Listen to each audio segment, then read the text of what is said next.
America की अगुवाई में पश्चिम और नाटो ने अपनी पूरी ताकत यूक्रेन में झोंक दी, लेकिन उसके बावजूद भी वो रूस को पटखनी नहीं दे पाए। यूक्रेन के अलावा पुतिन पर शिकंजा कसने के लिए अमेरिका और पश्चिमी देशों ने रूस के ऊपर कई आर्थिक प्रतिबंध लगाए थे, जिससे मॉस्को की अर्थव्यवस्था की कमर तोड़ी जा सके। लेकिन तमाम बंदिशों के बावजूद रूस युद्ध और कूटनीतिक जंग में अमेरिका से काफी आगे निकल चुका है, और यही वजह है कि अब युद्ध रुकवाने के लिए ट्रंप ने पुतिन के आगे यूक्रेन को रख दिया। ट्रंप ने जो शांति समझौता तैयार किया है वो एक तरह से रूस की जीत माना जा रहा है। लेकिन इस सब के बीच अब अमेरिका के ट्रेजरी विभाग ने एक ऐसा बयान दिया है जिससे यूरोप की नींद उड़ी हुई है। दरअसल अमेरिका के ट्रेजरी सेक्रेटरी स्कॉट बेसेंट ने अमेरिकी न्यूज एजेंसी एनबीसी को बताया कि यूरोपीय यूनियन ने रूस के ऊपर जो प्रतिबंध लगाए थे वो यूक्रेन युद्ध में अप्रभावी रहे हैं। बेसेंट का कहना है कि यूरोप लगातार 19 बार एक ही रणनीति अपना रहा है और यूरोपीय यूनियन के अधिकारी असल में खुद युद्ध को फंड कर रहे थे।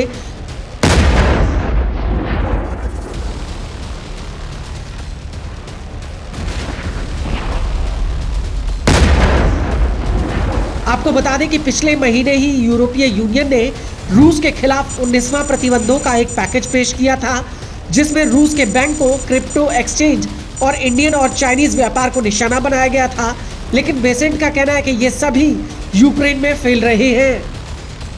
आपको बता दें कि रूस बार बार इस बात को कह रहा है कि पश्चिम की यूक्रेन को युद्ध में समर्थन की कोशिश बेकार और खुद को नुकसान पहुंचाने वाली रही है, और इस रणनीति की वजह से ईयू के भीतर ही फूट पड़ी है, जिसमें हंगरी और स्लोवाकिया जैसे देश शामिल हैं, जो लगातार इस बात पर जोर दे रहे हैं कि ईयू को कूटनीतिक तरीके से रूस से बातचीत करनी चाहिए।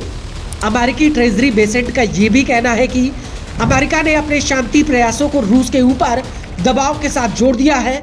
यूरोपीय देश इस मामले में असली फिसड्डी थे। मुझे याद है कि कैसे ईयू के अधिकारियों ने मुझे रूस के खिलाफ नए बैन लगाने के अपने प्लान के बारे में बताया था।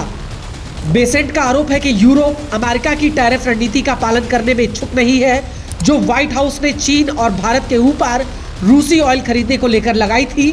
आपको बता दें कि डोनाल्ड ट्रंप लगातार यूरोपीय नाटो देशों पर चीन पर तगड़े टैरिफ लगाने का दबाव डाल रहे हैं।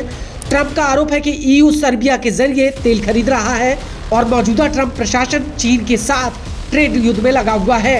अमेरिका ने भारत के ऊपर रूस से तेल खरीद को लेकर 50% टैरिफ लगाया है, और इसी दौरान पिछले हफ्ते की शुरुआत में अमेरिका के उपराष्ट्रपति जेडी वेंस ने कहा था कि यूरोप की यूक्रेन युद्ध को लेकर अपनाई गई नीति जिसकी उम्मीदें अव्यावहारिक थी। जेडी वेंस ने आगे कहा कि यह एक कल्पना है कि अगर हम और ज्यादा पैसा, हथियार या प्रतिबंध लगाएं तो जीत हमारे हाथों में होगी। इससे पहले नवंबर 2025 के मध्य में अमेरिका के विदेश मंत्री मार्को रूबियो ने यह बात कबूली थी कि अमेरिका के पास रूस पर बैन लगाने के लिए चीजें खत्म हो रही हैं, क्योंकि अमेरिका ने रूस की तेल की बड़ी कंपनी लुकोइल और रोसनेफ्ट को ब्लैकलिस्ट कर दिया है।